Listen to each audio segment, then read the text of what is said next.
दोस्तों सलाम हो।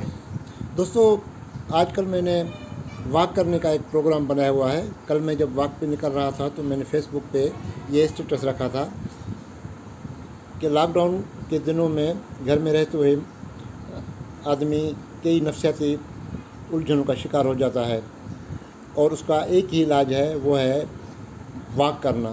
तो मैंने कल वॉक करने का जो शेड्यूल था या जो रूट था वो मैंने बताया था और दोस्तों को भी दावत दी थी कि अगर आप भी वॉक करना चाहते हैं तो मेरे साथ चले आएँ। मैंने उसमें अपना फ़ोन नंबर भी दिया था, मगर अफसोस है कोई नहीं आया। कुछ दोस्त थे जिन्होंने कहा कि हम आना चाहते थे, मगर हमने आपका स्टेटस देर से देखा। खैर की बात है, मैं घर से 6:30 बजे के करीब निकला था और जब मैं लबे मैरान पे पहुंचा तो उस वक्त मगरिब की अज़ान आ चुकी थी।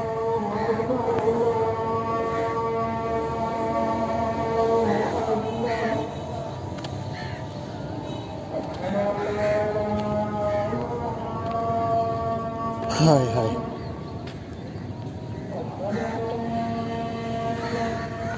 अब जो आप ये नज़ारे देख रहे हैं ये सिंधु नदी के हैं। सिंधु नदी, जिसको इंग्लिश में इंडस रिवर भी कहते हैं, ये नदी नहीं है, ये हमारे रीढ़ की हड्डी है। हम सिंध वाले इसको किसी मुक़द्दस चीज़ की तरह देखते हैं। दरअसल हमारे सिंध का या पूरे पाकिस्तान का जो इक़्तिसादी या ज़रई निज़ाम है वो इस सिंधु नदी पे डिपेंड करता है। ये ज़मीनों को सैराब करता है। वो ज़मीनें जो सोना उगलती हैं, गंदम पैदा करती हैं, कपास पैदा करती हैं, जंगलात को पानी मिलता है, यानी कि ये ज़िंदगी है, रवां दवां ज़िंदगी है।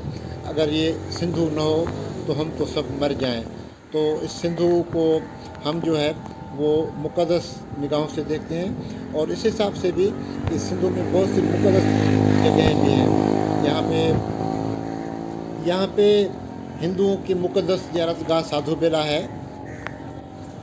साधु बेला के बिल्कुल सामने मुसलमानों की मस्जिद मंजरगाह है और फिर पुल के दूसरी तरफ जो है वो जिंदा पीर है, ख्वाजा खिज़र हैं। तो ये सारे मजहबी मकामात यहाँ पे हैं। और मगर ये जो सिंधु दरिया है उसकी मैं आपको थोड़ी सी हिस्ट्री बता दूँ। हमारी जो ये सिंधु है एशिया की सबसे लंबी, सबसे बड़ी दरिया है। ये चाइना से शुरू होकर, यानी तिब्बत से शुरू होकर इंडियन इलाके लद्दाख से होते हुए पाकिस्तान में दाखिल होती है। इसकी लंबाई 11,65,000 किलोमीटर है और इसकी चौड़ाई जो है वो 4,50,000 स्क्वायर मीटर है। ये पूरे पाकिस्तान से गुजरकर पूरे सिंध को क्रॉस करते हुए ठट्टा के करीब छोर का इलाका है, वहाँ जाके समंदर में मिलता है। ये जो इंडस सिविलाइजेशन हम सुनते आते हैं ये और कुछ नहीं है, ये इस अजीम दरिया के दोनों किनारों पर बसने वाले लोगों की अजीम तहजीब है। ये जो इंडिया का नाम है ये भी दरअसल इंडस से लिया गया है। दरिया सिंध, जिसको हम सिंध वाले मोहब्बत के साथ सिंधु मेहरान भी कहते हैं, ये दरिया हमारे साह, हमारे रगों में दौड़ते हुए खून की तरह है। हेलो जी, मैं चलती चलते लाइट बैराज पर पहुंच गया हूँ। लाइट बैराज ये जो था ये 1923 से लेकर 1932 तक ये बिल्ड हुआ था और इसका नाम जो है वो लाइट बैराज रखा गया था, क्योंकि जो लाइट था वो उस ज़माने में बम्बई का वायसराय था, अंग्रेज़ गोरा था, उसके नाम पे इसको रखा गया। अब इसको सखर बैराज भी कहते हैं। ये एक शाहकार है जिसमें से 7 नहरें निकलती हैं। इसके अपर से जो है वो राइस कैनाल, दादू कैनाल और खिथर कैनाल 3 निकलते हैं, नहरें निकलती हैं। और इसके लोअर हिस्से से जो है वो मीरवा, नारा कैनाल, रोडी कैनाल और अबुलवा, ये 4 दरिया निकलते हैं। ये जो है इसके 65 दरवाज़े हैं और ये तकरीबन पूरी सिंध को सैराब करता है। यहाँ से जो दरिया निकलते हैं वो इधर अपर में सखर, शिकारपुर, लाड़काना, जकमाबाद, बलूचिस्तान के इलाके से होते हुए दादू, फिर हैदराबाद और मीरपुर खास तक ये इनके जो नहरें हैं वो आपाशी का काम करती हैं।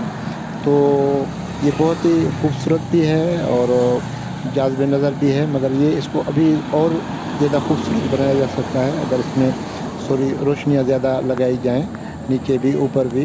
तो ये सामने जो आपको लाइट नज़र आ रही है, ये और एक और पुल है जो हेवी ट्रैफिक के लिए बनाया गया था। स्टार की कंपनी थी वो, टर्की की कंपनी थी, उसने वो पुल बनाई थी। उस ज़माने में वो पुल बनाया था गया था, तो उसके ऊपर वहाँ पे सोलर जो है वो लाइटें भी लगाई गई थी, मगर अब सब वो उखड़ गई हैं। अभी ये लाइटें जो नज़र आ रही हैं दूसरी पुल पे, वो गाड़ियों की हैं जो कि वहाँ से हम देख रहे हैं, मगर वो दूसरी कोई लाइट नहीं है। तो ये एक शाहकार काम है। ये एक चबूतरा बना हुआ है जिसमें ऊपर लाइट लगी हुई है। अब हम क्रॉस करके आए लाइट बैराज, और फिर ये बिल्कुल लोअर क्रॉस, यही लाइट बैराज है जो सामने लाइटें नज़र आ रही हैं, ये दूर से हम देख रहे हैं। बड़ा खूबसूरत नज़ारा है। और यहाँ से आप सखर का नज़ारा करेंगे, वो भी बड़ा खूबसूरत आपको नज़र आएगा। ये देखो ट्विंकल ट्विंकल करती हुई लाइट हैं सखर की, जो दरिया के पानी में भी नज़र आ रही हैं और ऊपर भी जगमगा रही हैं। तो ये बड़ा खूबसूरत मंज़र है। अगर आप रात को निकलें और इन सब चीज़ों को अपनी आँखों से देखें, और अगर आप जो है लतीफ़ जज़्बात हैं, तो आप बड़े ही महज़ूज़ होंगे और इन चीज़ों को देखकर आपका दिल खुश हो जाएगा। ये सारी हुस्नकियाँ जो हैं ये हमारे इधर आस-पास में पड़ी हुई हैं, मगर ये है कि वो देखने वाली आँख हो और इन हसीन नज़ारों को देखने और समझने और परखने की उसमें जो है वो सलाहियत हो।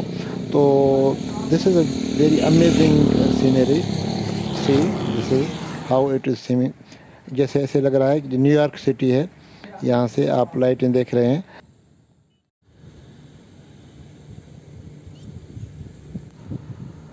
दोस्तों, कैसा रहा सफ़र? आपको मज़ा आया? दोस्तों, आपसे गुजारिश है कि मेरा ये यूट्यूब चैनल सब्सक्राइब करें, ताकि मैं आपको इस तरह की और खूबसूरत चीज़ें भी दिखाता रहूं और आपके नॉलेज में भी इजाफ़ा करता रहूं। कल फिर मिलेंगे इंशाल्लाह एक और सफ़र के साथ। तब तक इजाज़त दीजिए। अल्लाह हाफ़िज़ व नासिर।